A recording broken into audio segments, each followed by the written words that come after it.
మీరు చూస్తున్నారు YVN news. మా న్యూస్ మీకు నచ్చితే లైక్ చేయండి, షేర్ చేయండి, సబ్స్క్రైబ్ అవడం మాత్రం మర్చిపోవద్దు. అనకాపల్లి జిల్లా పాయకురాపేటలో మాజీ ముఖ్యమంత్రి వర్యులు తెలుగుదేశం పార్టీ వ్యవస్థాపకులు శ్రీ నందమూరి తారక రామారావు గారి 102వ జయంతి వేడుకలు అత్యంత ఘనంగా నిర్వహించారు. స్థానిక వైజంక్షన్లో గల ఎన్టీఆర్ విగ్రహానికి పాలాభిషేకం చేసి గజమాలలతో అలంకరించి ఘనంగా నివాళులర్పించారు. ఈ కార్యక్రమంలో మాజీ మండల అధ్యక్షులు చింతకాయల రాంబాబు, కీర్తి సీతారాములు, కంకిపాటి వెంకటేశ్వరరావు, సీనియర్ నాయకులు పల్లెల సత్యనారాయణ, బుల్లుదొర, దేవరపు గోవింద్, ఉప్పరాపల్లి అప్పారావు, మలిపెద్ది వెంకటరమణ, లెక్కల గోవిందు, ముస్లి, సోరా సుబ్రహ్మణ్యం, వెంకటనగరం సర్పంచ్ వంకా రమణ, పాయకురాపేట ఎంపీటీసీ కసింకోట సత్యబాబు, మంజులూరి నారాయణరావు, పిన్నింటి సూరిబాబు, పిరమళ్ళ నానాజీ, వంకా శివ, వంకా హరి, జయరాజు, మంచాల సత్యనారాయణ, నర్సాపురం సర్పంచ్ మంచాల గోపి, మాసా ఈశ్వరరావు తదితరులు పాల్గొన్నారు. ఈ సందర్భంగా ఈ కార్యక్రమాన్ని ఉద్దేశించి చింతకాయల రాంబాబు మాట్లాడుతూ, అన్న నందమూరి తారక రామారావు గారికి భారతరత్న అవార్డు ఇవ్వాలని గట్టిగా పిలుపునిచ్చారు. అలాగే ఈ కార్యక్రమంలో కంకిపాటి వెంకటేశ్వరరావు, మంజులూరి నారాయణరావు తదితరులు కూడా మాట్లాడారు. శ్రీరాంపురం గ్రామంలో శ్రీరాంపురం పంచాయతీ సర్పంచ్ గారా కృష్ణప్రసాద్ ఆధ్వర్యంలో ఎన్టీఆర్ చిత్రపటానికి ఘనంగా నివాళులర్పించారు. నాటికి నేటికి ఏ నాటికైనా రాజకీయం కానీ సినిమా రంగంలో కానీ అగ్రగణ్యుడు మా నందమూరి తారక రామారావు 102వ జన్మదిన సందర్భంగా ఈ రోజున మా పాయకురాపేట గ్రామంలో ఎన్టీఆర్ విగ్రహానికి పూలమాలేసి ఆయనకి జోహార్లు చెప్పడం జరిగింది. ఇప్పటికీ కూడా ఈ రోజైనా సరే ప్రభుత్వాలు ఆలోచించి మా నందమూరి తారక రామారావు గారికి భారతరత్న ఇప్పించాలని నందమూరి కల్చరల్ గురించి తెలుగుదేశం పార్టీ నుంచి డిమాండ్ చేస్తున్నాం. జై ఎన్టీఆర్, జై జై ఎన్టీఆర్. తారక రామారావు గారి 102వ జయంతి సందర్భంగా పాయకురాపేటలో గల ఎన్టీఆర్ విగ్రహానికి పూలమాల వేసి ఘనంగా వారికి నివాళులు అర్పించడం జరిగింది. అనితమ్మ గారి ఆదేశాల మేరకు. అలాగే నందమూరి తారక రామారావు గారి జీవితం అంతా కూడా ఒక చరిత్ర.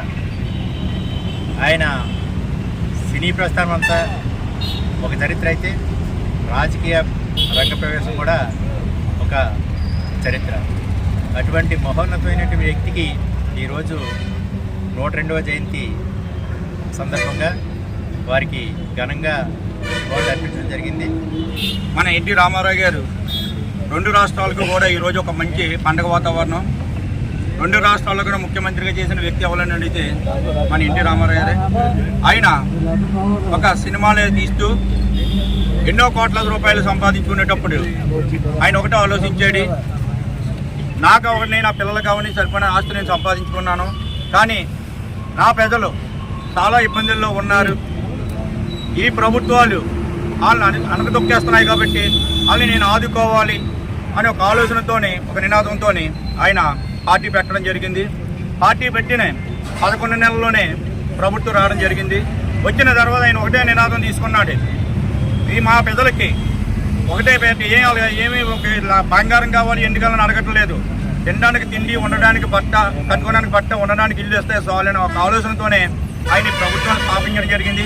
అదే నినాదంతో కూడా ఆయన ముందుకెళ్ళడం జరిగింది. అది అలా సాగిస్తుండగా దాంట్లో భాగంగానే ఈరోజు ముఖ్యమంత్రి నారా చంద్రబాబు నాయుడు గారు కూడా మామగారు పెట్టించిన ఒక నినాదంతోనే ఆయన కూడా ముందుకు రావడం జరిగింది. ఈరోజు పెన్షన్ ఆ రోజు ఎన్టీ రామారావు గారు 35 రూపాయలు, మన బాబులు గారు ఇప్పుడు 35 రూపాయలు ఇస్తాయి. ఈరోజు అదే పెన్షన్ ఈరోజు 4000 రూపాయలు చేసిన ఘనత ఎవరంటే ఒక తెలుగుదేశం ప్రభుత్వాన్ని.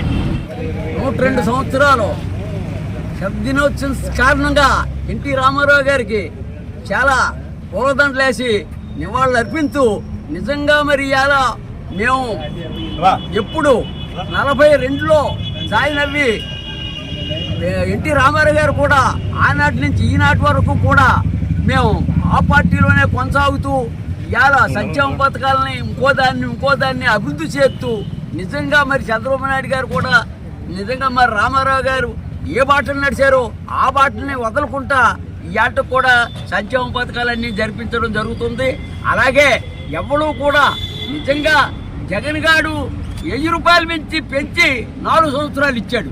అలా ఆడితే 3 నెలల ముందు అదే మా చంద్రబాబు నాయుడు గారు 3 నెలలది ప్లస్ 7,000 రూపాయలు ఇచ్చి నిజంగా అంత ఘన జయంతి జరిపినందుకు నిజంగా చాలా గర్వంగా చెప్పుకుంటున్నారు ప్రజలందరూ కూడా. నిజంగా రాబో రోజుల్లో కూడా తెలుగుదేశం ప్రభుత్వం నడుస్తుంది, చాలా ఘనంగా జరగబోతుంది. ఇవాళ